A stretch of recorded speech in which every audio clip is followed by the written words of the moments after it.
Seres íntegros, distintos de Jesús, pues en la Biblia no abundan, pero a Enoc hijo de Jared y a Elías el tesbita el mismísimo Dios se los llevó al cielo y él no los envió de regreso en reemplazo de Jesús. A Jesús lo envió Yahvé Dios a salvarnos, no porque su Hijo no tenga pecado alguno, sino que lo envió a salvarnos porque Jesús es Dios y solo Dios puede pagar el precio de nuestra redención. Así que, estimados cristianos al día, el argumento de que la Virgen María por su inmaculada concepción pudo habernos redimido es del tipo, hombre de paja, es decir, engañoso, y realmente no tiene pies ni cabeza desde los puntos de vista bíblico, lógico y teológico.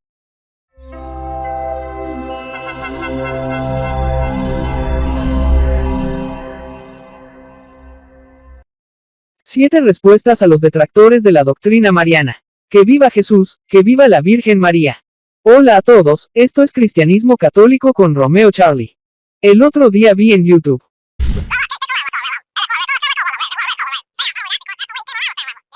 No, todos los días veo ataques constantes contra la doctrina mariana de los cristianos católicos.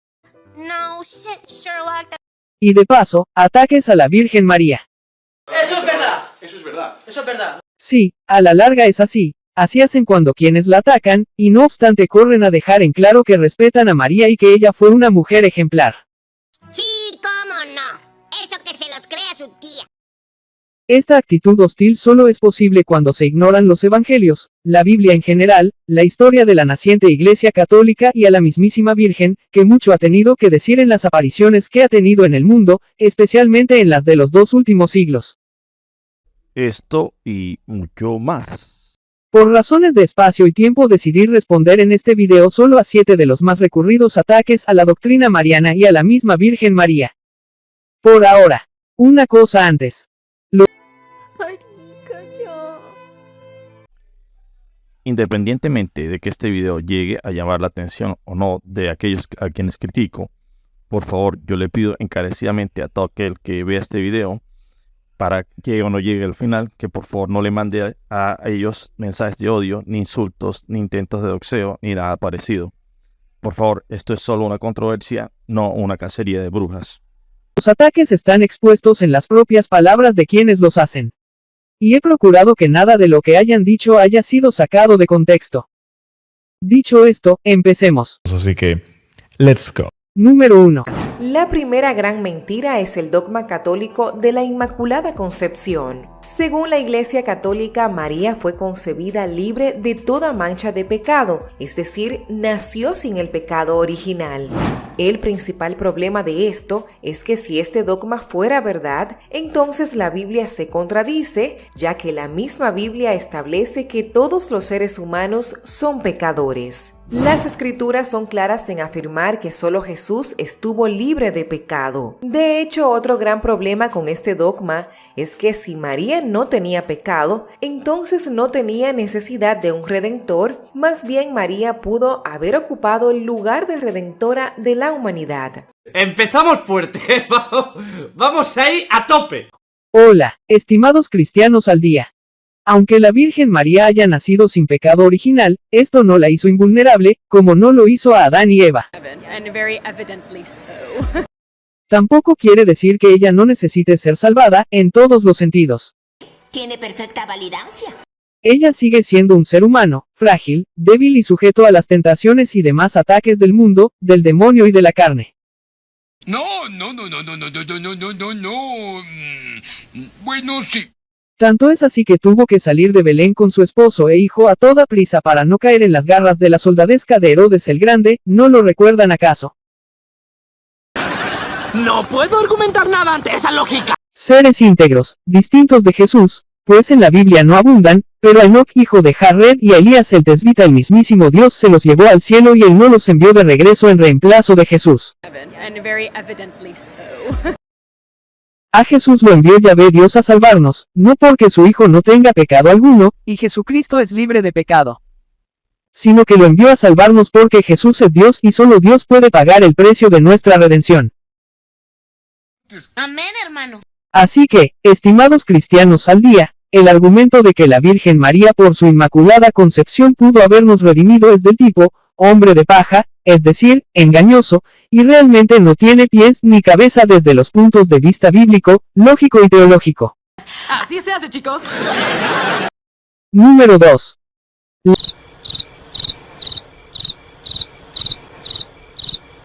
La así llamada exposición de la doctrina mariana a la luz de las escrituras, hecha por mentira romana, puede ser ingeniosa en su sentido del humor,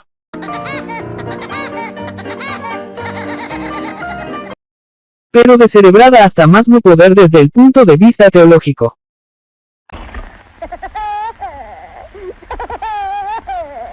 A ver, estimados de mentira romana. Doctrina mariana a la luz de las escrituras. Veamos. Aquí vamos. Génesis capítulo 3, versículo 15, la primera promesa de salvación mencionada en la Biblia. Pondré enemistad entre tú y la mujer, y entre tu simiente y su simiente. Él te herirá en la cabeza, y tú lo herirás en el talón. Sí, la serpiente sería derrotada finalmente por un nacido de mujer. ¡Pam! Isaías capítulo 7, versículo 14, por tanto, el Señor mismo os dará señal. He aquí que la Virgen concebirá, y dará a luz un hijo, y llamará su nombre Emmanuel.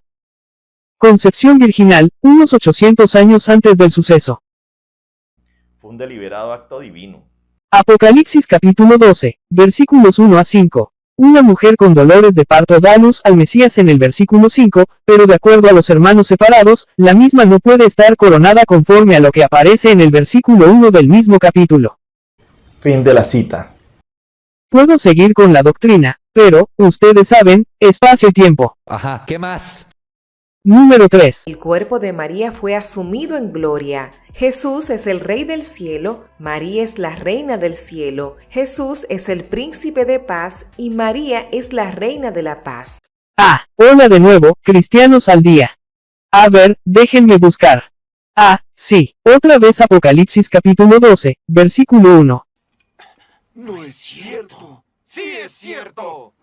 Apareció en el cielo una gran señal, una mujer vestida del sol, con la luna debajo de sus pies, y sobre su cabeza una corona de 12 estrellas. ¿Cómo se le dice a una mujer asunta, no, asumida, entre comillas, coronada en el cielo, que dio a luz al Mesías? ¡Madre de Dios! María Reina.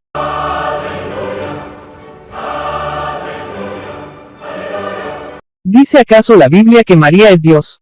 Claro que no. ¿Dice la Biblia que Jesús es el príncipe de paz? Claro que sí, en Isaías capítulo 9, versículo 16. ¿Dice la Biblia también que Jesús es Rey de reyes y Señor de señores? Sí, claro que sí, en Primera de Timoteo capítulo 6, versículo 15 y Apocalipsis capítulo 19, versículo 16. Estos últimos versículos fueron olvidados de mencionar convenientemente por los señores de Cristianos al día en su acusación. Qué conveniente, ¿verdad? Ah, ¿y qué dice la Biblia acerca de que Jesús es Dios? Sí, claro, en Juan capítulo 17, versículo 22. Listo, otro argumento, hombre de paja, de Cristianos al día, que ha sido rebatido.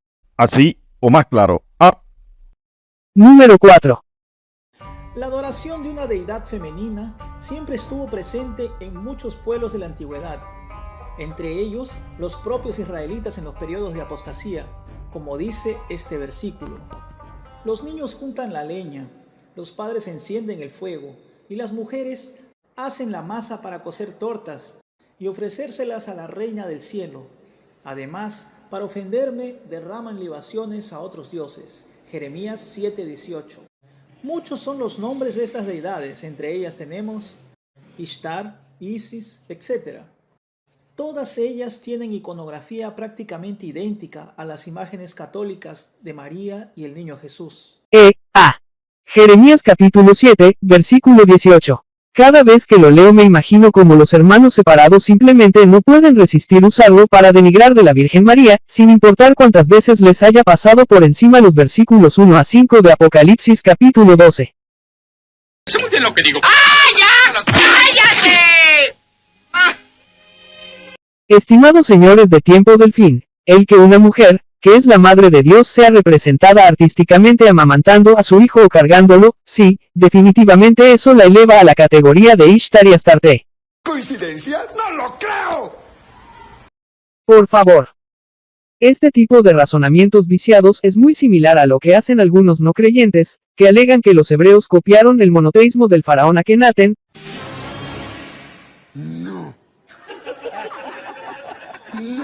o peor aún, que Moisés era en realidad el faraón Akenatón.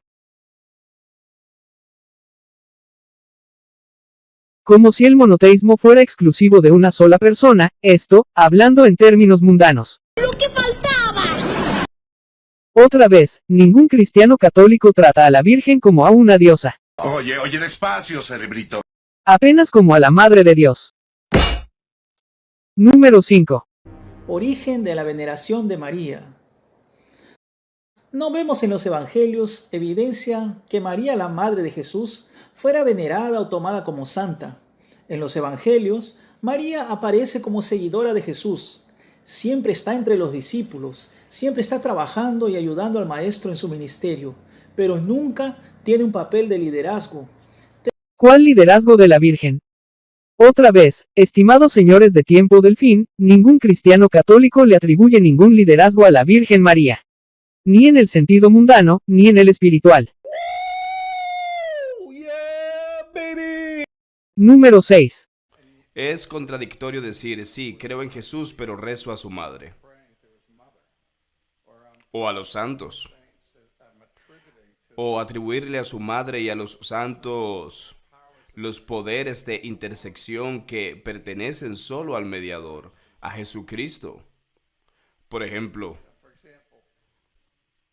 la mayoría de las personas que van a la iglesia, cualquiera que esa sea, no están profundamente informadas acerca de la teología de esa particular congregación. Ah, claro. La comunión de los santos, una de las 14 verdades de fe necesarias para salvarse. No entiendo. Yo sí. Es que sí entendí la referencia.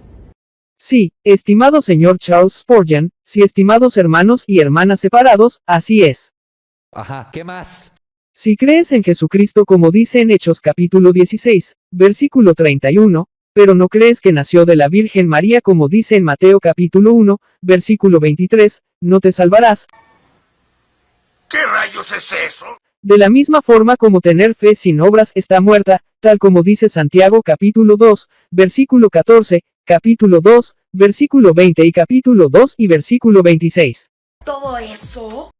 Como que Santiago quería que quedara bien clarito el punto. Ahí sí te agarró.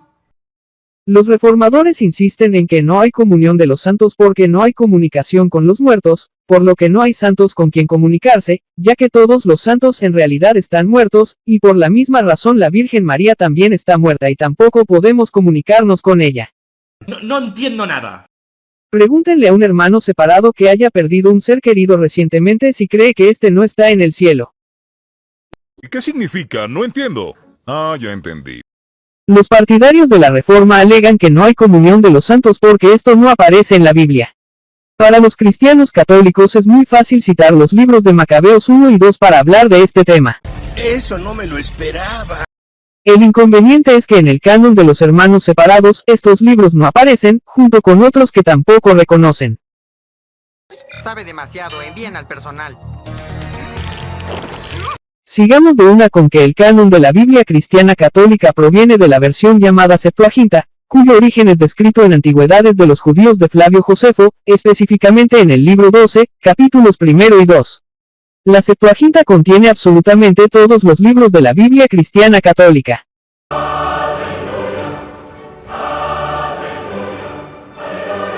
De paso, las citas del Tanakh o Antiguo Testamento que aparecen en el Nuevo Testamento provienen normalmente de la Septuaginta, ver Mateo capítulo 1, versículo 23. El canon protestante se origina en el canon hebreo del Tanakh, que consta de 39 libros, que fue establecido definitivamente para el judaísmo en el siglo II de nuestra era. No me digas. No me digas. Este consenso fue alcanzado por un grupo de sabios rabinos que habían escapado del asedio de Jerusalén en el año 70 y fundaron una escuela en Yamnia. No es cierto. Sí es cierto. Analicen detenidamente, un canon del siglo III a.C. contra un canon del siglo II después de Cristo. Añadámosle que el canon tardío fue establecido por judíos de la vertiente farisea que fueron quienes pudieron escapar a la destrucción del templo y de Judea, los cuales tuvieron lugar entre los años 66 a 70 después de Cristo. Los responsables del canon tardío no estaban para veleidades universalistas, tal como lo estaban los cristianos católicos desde el principio. Para los rabinos, o los libros estaba escrito en hebreo o arameo, o no estaban inspirados por Dios. ¿Coincidencia? ¡No lo creo! Y, de paso, recuerden también que católico significa universal. Ya hacia finales del siglo I los judíos consideraban a los cristianos como apóstatas y estaban bajo maldición por parte de los judíos. No querían nada que ver con ellos en lo más mínimo. Y este fue el canon que escogieron los reformadores en el siglo XVI. No entiendo nada. Y todo porque resultaba muy conveniente para poder negar la efectividad de las oraciones y ofrendas por los difuntos y la comunión de los santos, o que los ángeles pueden interceder por nosotros. Y por ende, negar también la intercesión de los santos que están en el cielo y de la Virgen, miembros de la Iglesia triunfante, que interceden por el bienestar de los miembros de la Iglesia peregrina en la tierra. ¿Y qué significa? No entiendo. Ya entendí. Qué conveniente, ¿verdad? Adicionalmente, les comento que todavía en 1568 la Biblia, versión de Casiodoro Reina, conservaba los libros deuterocanónicos, los cuales fueron suprimidos del todo en la versión Reina Valera de Sociedades Bíblicas Unidas en 1862. Digamos que si la Biblia cristiana católica fuera un error, fue un entonces error que los reformadores se demoraron casi 3 siglos en corregir. 293 años. ¿Por qué? Número 7. Ahora es importante que entendamos que María nunca es exaltada en las Escrituras. Ella solo es exaltada en referencia al Hijo que nació de ella, no en sí misma. De hecho, en una ocasión, en Marcos capítulo 3, Jesús estaba enseñando en una casa. Sus hermanos y madre vinieron y enviaron a alguien a él a decirle que querían hablar con él. Y él respondió diciendo, ¿quién es mi madre? ¿Quiénes son mis hermanos? Y después él apuntó a la audiencia y él dijo, ahí está mi madre y mis hermanos. Y ellos no podían entenderlo. Y él dijo, el que hace la voluntad de Dios es mi hermano, hermana y madre. Como puede ver, él minimizó el significado espiritual de María y sus hermanos físicos. Ellos tenían que... Ok, esto ya es repetitivo. Oye, eso es aburrido. Que María nunca es exaltada en las Escrituras. Siempre es peligroso a mí darme la palabra cuando voy a hacer una pregunta a un ponente, porque yo también me dedico a las conferencias. Señor Spurgeon, entonces, ¿qué vienen siendo las citas de Lucas capítulo 1, versículos 42 a 43, Lucas capítulo 1, versículo 45, Lucas capítulo 1, versículos 48 a 49, Génesis capítulo 3, versículo 15 y Apocalipsis capítulo 12, versículos 1 a 5? Bueno, esto se pone interesante. Por favor, señor Spurgeon. Moisés fue exaltado, el rey David fue exaltado, Abraham fue exaltado, la Virgen María, madre de Jesús, fue exaltada. Eso no los convierte inmediatamente en dioses. No puedo argumentar nada ante esa lógica. La cita de Marcos capítulo 3, versículos 31 a 35, además de su valor espiritual, nos quiere decir también que en la iglesia que Jesús fundó, no es el parentesco el que asigna jerarquías en ella. Eso es verdad. Eso es verdad. Eso es verdad. Es el cumplimiento de la voluntad del Padre Celestial el que lo hace. ¡Pam! Entonces María dijo, he aquí la sierva del Señor, hágase conmigo conforme a tu palabra. Fin de la cita. ¿Le suena acaso Lucas capítulo 1, versículo 38, señor Spurgeon? Conclusión. La doctrina mariana es como Jerusalén, está muy bien fundada. Honrar a la Madre de Dios y apoyarnos en su intercesión fue algo que Jesús mismo nos concedió en su infinita misericordia, desde justo antes de expirar en la cruz. Y recuerden, la verdadera rebeldía consiste en rebelarse contra el mundo, el demonio y la carne y someterse a Dios.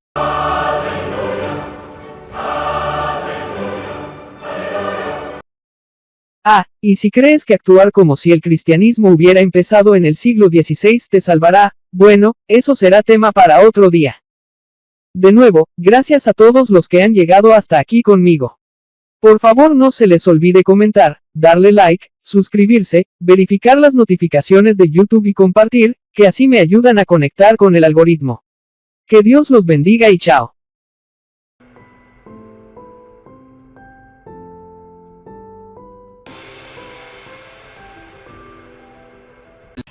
Veremos qué sucede. Estoy un poco nervioso.